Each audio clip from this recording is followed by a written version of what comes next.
जय हिंद दोस्तों, स्वागत है आपका आपके अपने मोस्ट यूट्यूब प्लेटफॉर्म पे। जो रेगुलर आपको जो सीईटी के एग्जाम में आने वाले कंप्यूटर के कुछ महत्वपूर्ण क्वेश्चन जो रेगुलर लेके आ रहा है, और डेली मैंने अभी जो क्वेश्चन करवाए डेली 100 एक प्लेलिस्ट बना रखी है मेरी यूट्यूब क्लासेस A1 सावर पे। ये सबसे ज्यादा मोस्ट इंपॉर्टेंट साबित होने वाले क्वेश्चन है जो सीईटी के एग्जाम में आने वाले।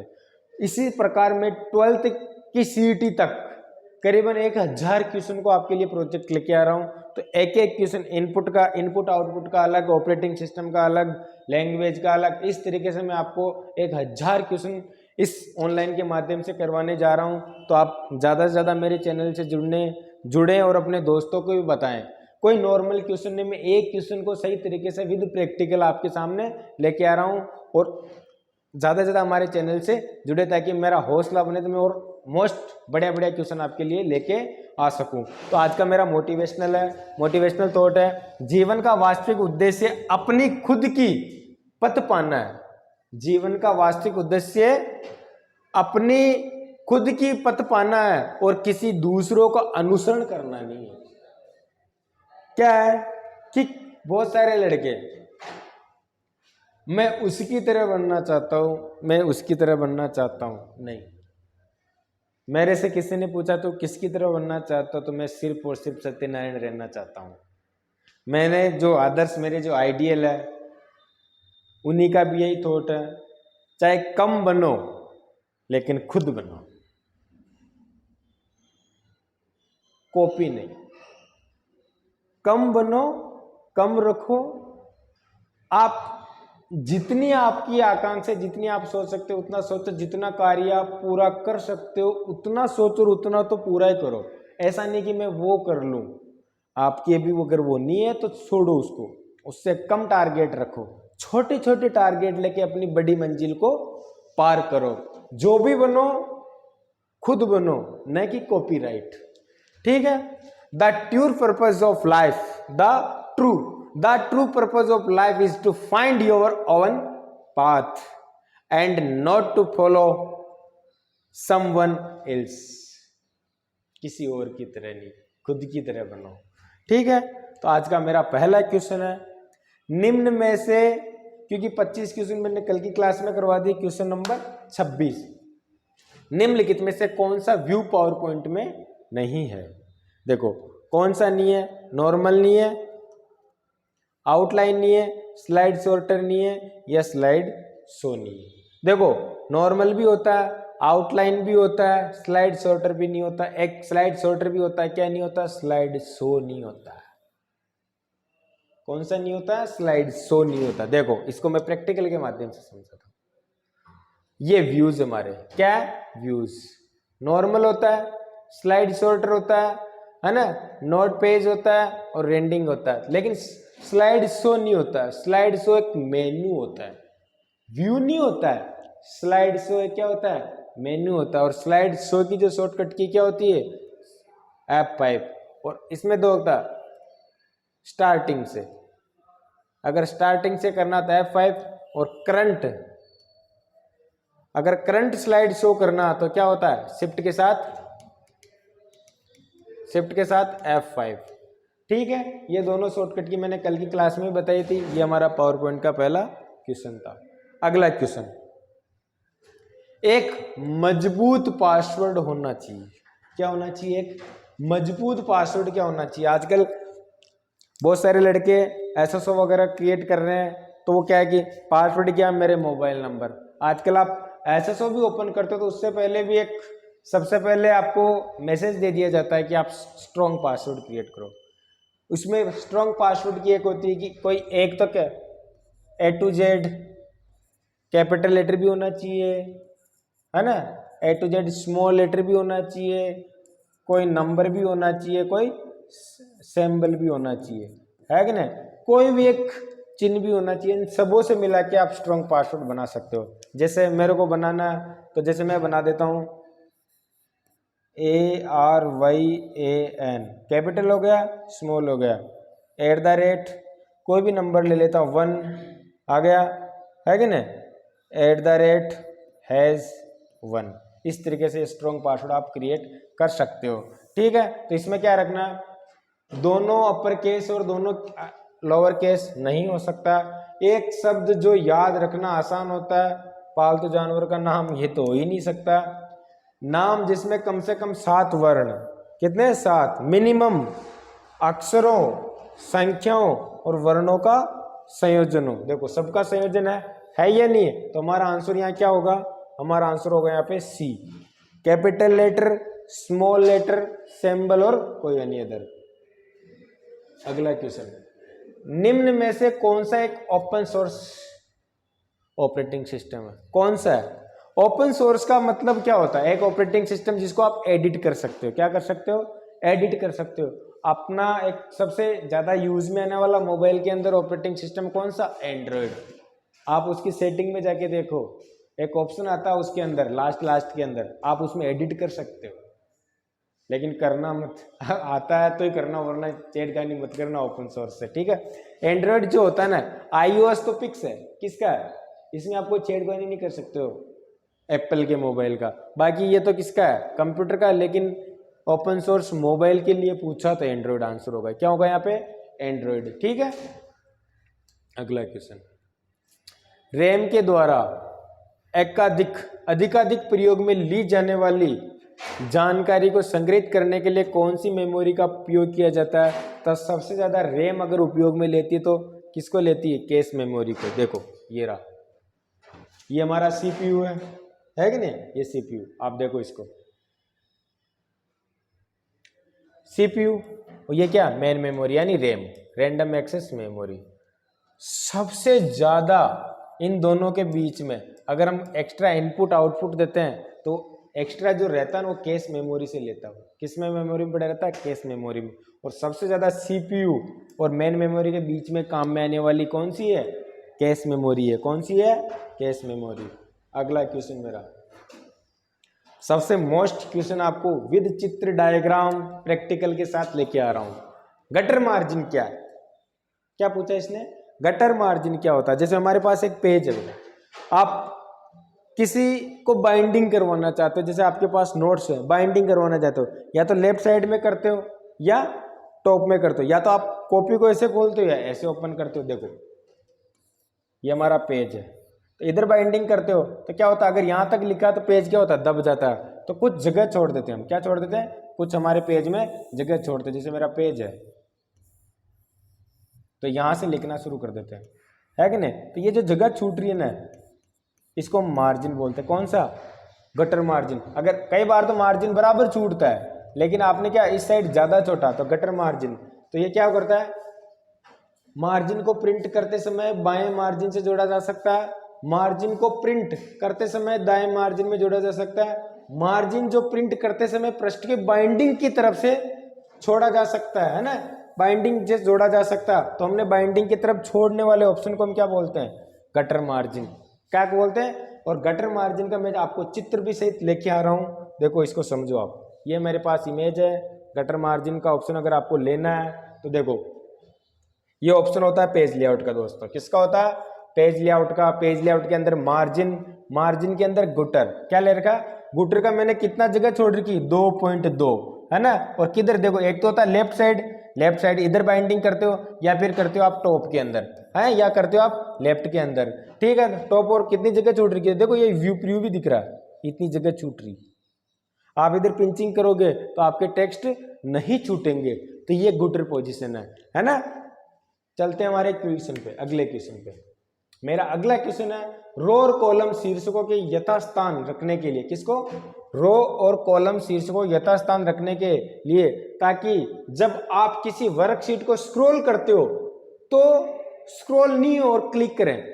अब क्या होता है दोस्तों, ये क्वेश्चन है, आप MS एक्सेल में आपके पास रो और कॉलम रहता है इस तरीके से। देखो ये आपके सामने, अब आप टाइपिंग करते करते यहाँ अपने सभी के नाम लिख रखे, जैसे नेम वगैरह वगैरह वगैरह, टाइपिंग करते करते यहाँ आ गए, तो ये क्या होता है? ऊपर हो जाता है। तो ये हमारी जो मेन हमारी बॉर्डर वो क्या हो जाती है? छुप जाती है, हमको पता ही नहीं रहता कि कौन सा कॉलम किसका, कौन सा कॉलम।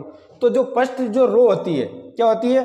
फर्स्ट रो को हम क्या करते हैं, जिसमें हम हेडिंग लगाते हैं, उसको फ्रीज कर देते हैं, ताकि वो वहीं जमी रहे, बाकी रो क्या हो? स्क्रॉल होती रहे। तो उसको बोलते हैं फ्रीज पेन। क्या बोलते हैं? Freeze pen. फ्रीज पेन एक तो टॉप रो को कर सकते हो या फर्स्ट कॉलम को कर सकते हो, इसको बोलते हैं फ्रीज पेन बोलते हैं। तो हमारा आंसर यहाँ क्या होगा, देखो फ्रीज पेन, व्यू मेन्यू पर freeze pane command, view menu पर पेन कमांड को अनफ्रीज कर सकते, व्यू मेन्यू पर पेन कमांड को होल्ड करें, व्यू मेन्यू पर देखो यहाँ पे है व्यू मेन्यू के अंदर किसको, फ्रीज पेन कमांड को। मेन्यू कौन सा है हमारा, सॉरी अगला क्वेश्चन इधर रह गया हो, व्यू मेन्यू है, व्यू मेन्यू के अंदर फ्रीज पेन कमांड, कौन सा, फ्रीज पेन कमांड। तो दोस्तों हमारा आंसर क्या होगा यहाँ पे, व्यू मेन्यू पर फ्रीज पेन कमांड को क्या कर दो, ऑन कर दो। ठीक है, आशा कर रहा हूं आपको ज्यादा से ज्यादा बेहतर तरीके से समझ में आ रही होगी विद प्रैक्टिकल। ठीक है, अब देखो बहुत मस्त क्वेश्चन है, किसका, फंक्शन का, प्रैक्टिकल का। देखो क्या क्वेश्चन पूछा इसने पूछा है कि MS एक्सेल 365, आजकल 2010 365 21 तक आ गए।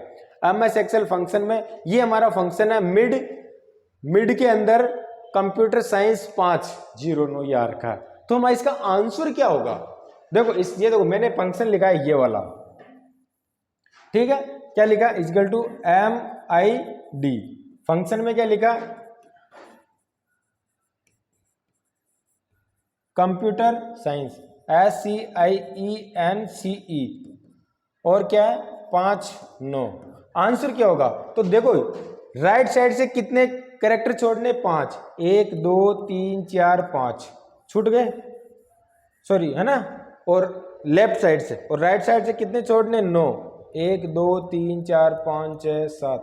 देखो अब राइट साइड से 9 से छोड़ना, कितने छोड़ गए, 5 6 7 8 9, 6 7 8 9, इस तरीके से आपको छोड़ने। इसमें क्वेश्चन को देखो 5 से 9 ज्यादा हो गया थोड़ा सा, क्वेश्चन में क्या है 5 से 9, तो देखो कहां से छूट रहा है, यू से, COMPU 1 2 3 4 5 छूट गए, फिर TERSCIE, तो यहां से लिखने कितने कैरेक्टर आ रहे, 1 2 3 4, इधर से आपको कितने छूटने, 9, मिड में से 1 2 3 4 5 6 7 8 9। देखो इसका मतलब क्या है कि बीच में से आपको कितने 5 शब्दों को छोड़ के, 5 कैरेक्टर को छोड़ के कितने लेने हैं, 9 लेने हैं। कितने लेने हैं, 9 कैरेक्टर लेने हैं। तो देखो 1 2 3 4, एक स्पेस भी होता है, 5 6 7 8 9, तो यहां से देखो यू से शुरू हो गए और लास्ट ई तक हमारा आंसर आ गया, आया नहीं है। तो ये हमारा, इसमें क्या होता है, कितने कैरेक्टर छोड़ने, 5, और लेने कितने हैं, 9। ठीक है, 5 छोड़ने के बाद 9 कैरेक्टर ले लिए, बाकी छोड़ दिए। अगर आप, ठीक है, आगे आशा कर रहा हूँ क्वेश्चन समझ में। तो चलते हमारे अगले क्वेश्चन पे। इससे पहले हमारा आंसर यहाँ क्या होगा, यहाँ होगा हमारा UTERSCI, क्योंकि 5 कैरेक्टर हो गए, 5 तो छोड़ दिए, 1 2 3 4 5 6 7 8 9 तो आ गए। ठीक है, अगला क्वेश्चन मेरा, निम्नलिखित में से कौन सा डिजिटल भुगतान का एक तरीका नहीं है, डिजिटल भुगतान का। देखो RTGS डिजिटल भुगतान का तरीका है, IMPS भी है, NEFT भी है, MICR नहीं है। ये क्या है, MICR एक जो कोड है वो किस पे आते हैं, चेक बुक पे आते हैं। किस पे आते हैं, चेक बुक पे। ये देखो ये आपके सामने पूरी चेक बुक विद इसके सहित, देखो इसके अंदर। RTGS की फुल फॉर्म क्या है, real time gross settlement. IMPS की इमीडिएट पेमेंट सर्विस। NEFT की क्या, national electronic fund transfer. MICR ये जो कोड होते नहीं है 9-10 कोड यहाँ पे, ये MICR होती है। इसकी फुल फॉर्म क्या होती है, मैग्नेटिक इंक कैरेक्टर रिकॉग्नाइजेशन, जो चेक बुक पे होते हैं। किस पे होते हैं, चेक बुक पे होते हैं। ठीक है, ये भारत सरकार, देखो हमारे हम ऑनलाइन पेमेंट जो QR होता है, BCR होता है, ये सारे क्या है, UPI है। क्या है, UPI, यूनिफाइड पेमेंट ट्रांसफर। और भारत सरकार का कौन सा, भीम है ना, हमारे इंडिया का पहला कौन सा है, भीम है, भारत इंटरफेस फॉर मनी। और किसके अंतर्गत आता है, NPCI के अंतर्गत आता है, national payment corporation of India के अंतर्गत आता है। ठीक है, तो अगला क्वेश्चन है मेरा, इसमें हमारा आंसर क्या होगा, इसमें मैंने बता ही दिया था आपको, मेरा आंसर क्या होगा, MICR इसके अंतर्गत नहीं आता। अगला क्वेश्चन, निम्नलिखित में से कौन सा हाई लेवल लैंग्वेज का एक उचित समूह नहीं है। तो देखो कोबल एक लैंग्वेज है, लिस्ट भी एक लैंग्वेज है, लेकिन पीएनजी एक ये लैंग्वेज नहीं, ये फाइल का एक एक्सटेंशन है।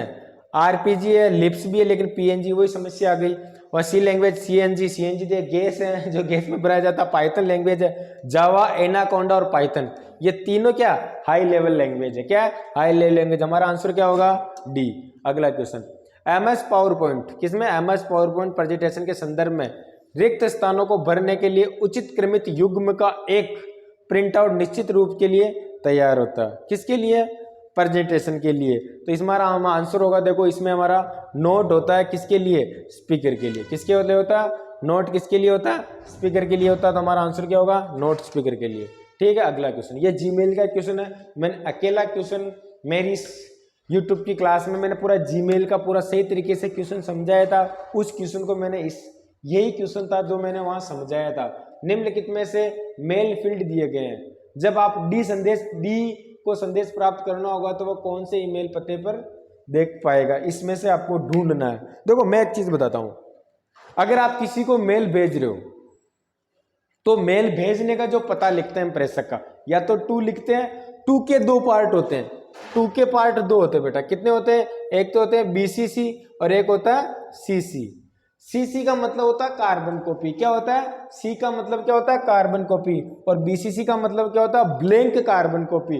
तो ये पूछ रहा है कि डी संदेश प्राप्त करेगा, कौन प्राप्त करेगा, डी संदेश प्राप्त करेगा, तो वह कौन से ईमेल पते को देख पाएगा।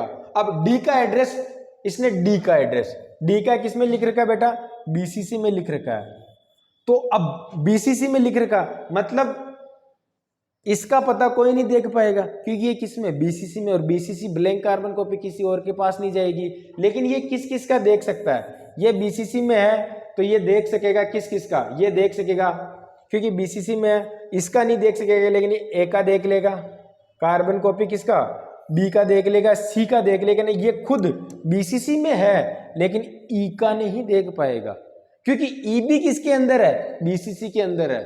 तो ये भी आपस में भी एक दूसरे का पता नहीं देख सकते, लेकिन जो इसमें होते हैं ना वो सबका देख सकते हैं। सीसी का भी देख सकते हैं, टू का देख सकते हैं। तो ये किस किस, अब टू डी किस में है, बीसीसी में है, तो डी किसका पता देख पाएगा, तो ए का देख पाएगा, ए का देख पाएगा, बी सी का देख पाएगा, ए का देख पाएगा, यहाँ भी आ रहा, बी का भी देख पा रहा, लेकिन यहाँ ई आ गया, ये गलत हो गया। अब सी तो है ही है, तो हमारा आंसर यहाँ क्या होगा, बी। हमारा आंसर ये क्या होगा, बी, क्योंकि ये इसको भी देख पाएगा, इसको भी देख पाएगा और इसको भी देख पाएगा, लेकिन इसको नहीं देख पाएगा। तो हमारा आंसर यहाँ क्या होगा बेटा, यहाँ हमारा आंसर क्या होगा, बी, क्योंकि ये डी के अंदर है। किसके अंदर है, डी के अंदर, बीसीसी के अंदर है, तो ये दोनों को देख पाएगा।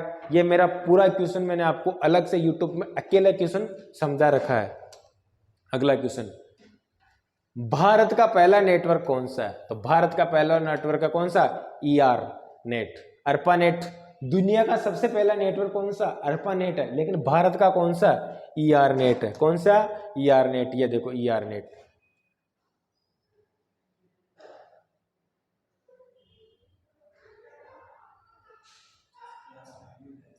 है ना। अर्पानेट दुनिया का पहला 1977 के समथिंग आ गया था, ठीक है, यूएसए में इसकी बनी थी, है ना। 1969 50 ईयर साल पहले आ गया, क्लोज हो गया था ये कब, 1990 के अंदर। फाइंडिंग 1960 एडवांस रिसर्च अर्पानेट के अंतर्गत आता है। किसके अंतर्गत आता है, अर्पानेट के अंदर। और भारत का कौन सा बेटा, इंडियन रिसर्च एजुकेशन नेटवर्क, क्या, ER net, Indian research and education network. 1986 में आया था, 38 साल पहले आया था, गवर्नमेंट ऑफ इंडिया का है, ठीक है। ये मैंने आपको बता दिया था। मिनिस्टर कौन है, अश्विनी वैष्णव हमारे, है ना, इसके मंत्री। ये सारी चीजें मैंने आपके सामने इसमें पीडीएफ के माध्यम से आपको समझा दिए, ठीक है। अगला क्वेश्चन, बेबेज का विश्लेषक इंजन कौन सा, हमारा चार्ल्स बेबेज ने। चार्ल्स बेबेज ने एनालिटिकल इंजन बनाया था, है ना, विश्लेषण इंजन, एनालिटिक इंजन का प्रस्तावित कब किया था, तो 1834 के अंदर कर दिया था। किसके अंदर कर दिया था, 1834 के अंदर। ये हमारा एनालिटिकल इंजन पहला कंप्यूटर था जो आईपीओएस पे था। किस पे था बेटा, IPOS, input process output system. पूरा आप इनपुट दोगे, प्रोसेसिंग करेगा और आउटपुट देगा, उसके बाद सिस्टम में सेव होगा। तो ये पहला एनालिटिकल इंजन था जो चार्ल्स बेबेज ने बनाया था 1834 के अंदर, ठीक है, जो किस पे आधारित था, IPOS पे आधारित था। अगला क्वेश्चन, भारत में 5G तकनीकी विकसित की गई तो किसके द्वारा, IIT मद्रास के द्वारा, किसके द्वारा, हैदराबाद और मद्रास दोनों के साथ में। अगला क्वेश्चन, MS एक्सेल में फंक्शन राउंड का ऑप्शन कौन सा, इजगल टू राउंड, और इसके अंदर कैरेक्टर क्या लिख रखा है, देखो क्या लिख रखा है, ROUND 4 6 9 5 2 6 9, और क्या लिख रखा है, 2। तो ये राउंड फिगर में संख्या दिखाएगा, लेकिन पीछे से 2 संख्या भी दशमलव के बाद की छोड़ेगा। तो इसका जो आंसर आ जाएगा 4 6 9 5.26 है ना, तो इनको क्या कर देगा, ये 27 राउंड फिगर में दिखाएगा, किसमें, क्योंकि 26 25 के बाद आ गया, राउंड फिगर में 27 ये हमारा आंसर होगा। देखो इसमें आंसर ये रहा, मैंने प्रैक्टिकल के साथ भी आपको समझा रखा है, बता रखा है विद प्रैक्टिकल, तो हमारा आंसर क्या होगा यहाँ पे 40 95 29। अगला क्वेश्चन, नेटवर्क के कंप्यूटर एक दूसरे, देखो किस टेपोलॉजी में, नेटवर्क किस टेपोलॉजी में नेटवर्क के कंप्यूटर एक दूसरे से बेबी कौन से जुड़े होते हैं, एक दूसरे से जुड़े होते हैं, बस की तरह ट्रेन चली इस तरीके से एक दूसरे से जुड़े होते हैं, इस तरीके से 1 2 3 4, इसको बोलते हैं बस टोपोलॉजी। क्या बोलते हैं, बस टोपोलॉजी। का आंसर क्या होगा यहाँ पे, बस टोपोलॉजी। इस तरीके से देखो कितने प्रकार की टोपोलॉजी होती है, इसको बोलते हैं बस टोपोलॉजी, ये होती है स्टार टोपोलॉजी, ये होती है रिंग टोपोलॉजी, ये होती है मैश टोपोलॉजी, है ना, ये होती है ट्री टोपोलॉजी, ये होती है पॉइंट टू पॉइंट टोपोलॉजी। ठीक है, तो इतने प्रकार की क्या होती है, आपस में कंप्यूटर को जोड़ने की टोपोलॉजी होती है। ठीक है, पावर पॉइंट प्रेजेंटेशन में, किसमें, पावर पॉइंट प्रेजेंटेशन में फीचर्स चुने हुए हैं, ऑब्जेक्ट का प्रतिबिंब बना देता है, तो प्रतिबिंब बना देता है कौन, फ्लिपिंग, कौन बनाता है, फ्लिपिंग के अंदर। अगला क्वेश्चन, माइक्रोसॉफ्ट पावर पॉइंट 2016 में निम्नलिखित में से कौन एक वैध मास्टर व्यू विकल्प नहीं है, कौन सा मास्टर विकल्प व्यू वैध नहीं है, तो कौन सा नहीं है, hand out master view, slide master, outline master, node master, तो कौन सा नहीं है, देखो आपके सामने ये पूरा है, तो स्लाइड मास्टर है, हैंड आउट है, नोट है, तो कौन सा नहीं है बेटा, देखो आउटलाइन मास्टर नहीं है, कौन सा नहीं होता, आउटलाइन मास्टर व्यू नहीं होता है। ठीक है, अगला क्वेश्चन, आर्टिफिशियल इंटेलिजेंस के जनक कौन है, 1956 के अंदर मैंने कई बार बता दिया था आर्टिफिशियल आएगी थी, कौन लेके आ रहे थे, ये लेके आ गए थे जॉन माउर्चे। एलन ट्यूरिंग भी है 1928 के समथिंग, इनको आधुनिक कंप्यूटर के जनक माना जाता है। क्या माना जाता है, एलन ट्यूरिंग को आधुनिक कंप्यूटर के जनक माना जाता है, लेकिन आर्टिफिशियल के जनक कौन है, जॉन माउचले, कौन है, जॉन माउचले। इंटरनेट में फिजिकल एड्रेस काम में लेता है, जो कि network interface card INC card पर छपा होता है, तो ये होता है 48 बिट का मैक एड्रेस भी बोल सकते हो आप, क्या बोलते हैं इसको, मैक एड्रेस भी बोल सकते हो, जो किस पे, डायरेक्ट फिजिकल लेयर पे होता है, डायरेक्ट कंप्यूटर के ऊपर होता है, इसको 48 बिट का होता है। कितने बिट का होता है, 48 बिट का होता है। निम्न में से कौन सा प्रथम कंप्यूटर का वायरस है, तो प्रथम कंप्यूटर का वायरस कौन सा है, क्रीपर है, जो 1971 के अंदर आ गया था। कब आ गया था बेटा, 1971 के अंदर, सॉरी कब आ गया था, 1971 के अंदर। कौन सा, क्रीपर, और क्रीपर के लिए एंटीवायरस भी बना दिया था। क्या बना दिया था, एंटीवायरस भी बना दिया था, वो भी कब, 1971 के अंदर, रिपर। क्या बना दिया था, रिपर। और ये किसने बनाया था, ये बनाया था जिसने ईमेल का आविष्कार किया। किसका आविष्कार किया, जिस वैज्ञानिक ने ईमेल का आविष्कार किया, जिसने पहला एंटीवायरस भी बनाया था, किसके लिए, क्रीपर के लिए। एंटीवायरस का नाम क्या था, रिपर। और कमेंट में आप मेरे को बताओगे कि रिपर का आविष्कार किसने किया। ये क्वेश्चन आपके लिए, क्योंकि मैंने ये कल जीमेल का आविष्कार जब मैंने बताया था उसमें बताया था। अगला क्वेश्चन, ईथरनेट किसका अलग नाम है, तो इंटरनेट है बेटा लोकल एरिया नेटवर्क का अलग नाम है। बहुत सारे के लोकल एरिया नेटवर्क, एक तो होता है लैन man van, local area network, local man metropolitan area network, van wide area network. ठीक है, अगला क्वेश्चन, सर्च इंजन जो इनपुट लेकर समानांतर रूप से तीसरी पार्टी को परिणाम देने के लिए क्वेरी प्रदर्शित करता है, तो उसको बोलते हैं मेटा सर्च इंजन बोलते हैं। बहुत सारे सर्च इंजन से डेटा लेता है और आगे डेटा देता है तो उसको बोलते हैं मेटा सर्च इंजन। क्या बोलते हैं? Meta search engine. Last 2 question और है। निम्नलिखित में से कौन सा पॉइंटिंग डिवाइस के उपकरण सही नहीं है? पॉइंटिंग डिवाइस जो पॉइंट करके चलते हैं इनपुट डिवाइस होते हैं, तो इसमें कौन सा? Track ball, touch pad, mouse. ठीक है, touch pad, track ball, touch pad, mouse. Motherboard हो ही नहीं सकता, मॉनिटर प्रिंटर ये हो ही नहीं सकता, हार्ड डिस्क ड्राइव ये हो ही नहीं सकती। तो पहला ही आंसर क्या हो गया? हमारा पहला ही आंसर हो गया ट्रैक बॉल, टच पैड और माउस पॉइंटिंग डिवाइस है। आज का हमारा लास्ट क्वेश्चन, निम्नलिखित में से कौन सा फॉन्ट स्टाइल नहीं है? तो बोल्ड, इटैलिक, रेगुलर, सुपरस्क्रिप्ट। तो कौन सा नहीं है? बोल्ड होता है, इटैलिक भी होता है, रेगुलर होता है, सुपरस्क्रिप्ट फॉन्ट स्टाइल नहीं होता है। तो हमारा आंसर देखो ये रेगुलर फॉन्ट स्टाइल। इसमें रेगुलर, इटैलिक, बोल्ड, इटैलिक है, लेकिन स्ट्राइक थ्रू क्या होता है? एक इफेक्ट होता है। क्या होता है? इफेक्ट होता है। तो हमारा आंसर क्या था? फॉन्ट स्टाइल नहीं है, क्योंकि ये तीनों तो क्या है? फॉन्ट स्टाइल है, लेकिन ये क्या है? फॉन्ट स्ट्राइक थ्रू क्या? एक फॉन्ट इफेक्ट है। क्या? सुपरस्क्रिप्ट, सॉरी सुपरस्क्रिप्ट भी हमारा क्या? एक फॉन्ट इफेक्ट है। क्या? फॉन्ट इफेक्ट है। तो ये हमारे कुछ 25 आज के महत्वपूर्ण क्वेश्चन जो सबसे इंपॉर्टेंट है सीईटी के एग्जाम के लिए। हमारी क्लास को लाइक एंड शेयर करिए। धन्यवाद। जय हिंद, राम राम साहब।